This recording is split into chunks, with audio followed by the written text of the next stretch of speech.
Des pratiques choquantes qui entraînent des perturbations inimaginables. C'est avec ces mots qu'un ancien ministre malien décrit ce qui se passe depuis l'arrivée d'orpailleurs chinois. Dans les régions de Sikasso, Koulikoro et Kai notamment, il décrit une catastrophe. Les Chinois cherchent de l'or au Mali depuis plusieurs années, dans le lit des cours d'eau, au moyen de dragues. Mais depuis 3-4 ans, ils se sont mis à d'autres pratiques qui ont en commun une bonne dose d'illégalité ou de non-respect du code minier.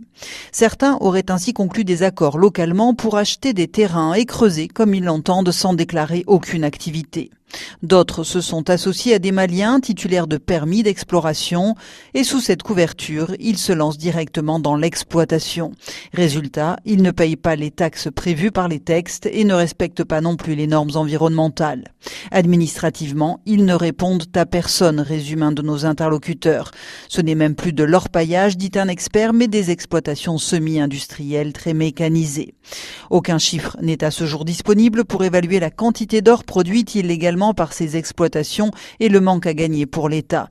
Mais ce sur quoi les experts s'entendent, c'est que ces pratiques n'auraient pas lieu sans une succession de petites complicités à plusieurs niveaux qui vont souvent de pair avec des actes de corruption.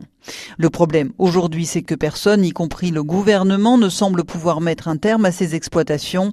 Des villages et communes pensant y gagner au départ se révoltent désormais.